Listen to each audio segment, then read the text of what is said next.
Bonjour et bienvenue à cette présentation sur la composition et la transmission de la Bible.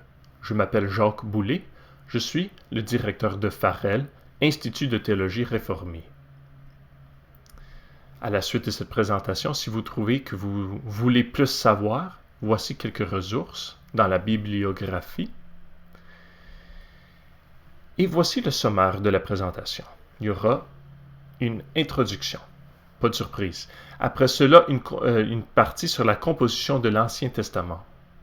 Et puis, la composition du Nouveau Testament, la réception et transmission du texte biblique, et finalement, une brève conclusion. Donc, la première partie, l'introduction. Il est important de comprendre dès le début que le christianisme est né du judaïsme. Jésus était lui-même un juif de la famille du roi David.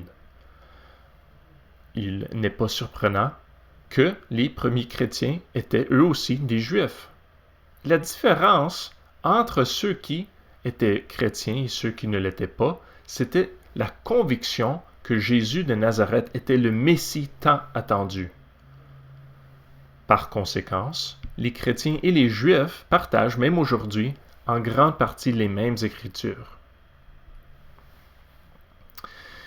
Les chrétiens reconnaissent l'autorité divine d'une Bible de 66 livres en deux collections. Nous avons ce que nous appelons l'Ancien Testament. Ce sont les mêmes livres que les Écritures juives. Il y a aussi le Nouveau Testament. C'est la partie distinctement chrétienne. Ce mot « testament » vient d'un mot latin. On peut le traduire par le mot français « alliance ». Alors on pourrait aussi dire « l'ancienne et la nouvelle alliance ».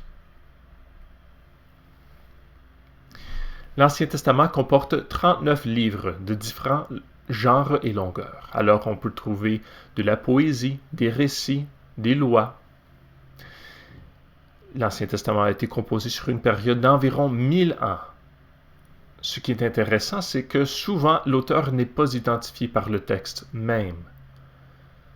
Aussi, le texte est en majorité écrit en hébreu, sauf une petite partie vraiment des versets dans les livres d'Esdras, de Jérémie et de Daniel qui sont écrits en araméen. Le Nouveau Testament, par contre, est entièrement écrit en grec. Il comporte 27 livres de différents genres et longueurs. Il a été écrit sur une période d'environ 50 ans seulement. Souvent, on trouve que le texte identifie l'auteur. Nous passerons donc à la deuxième partie, la composition de l'Ancien Testament.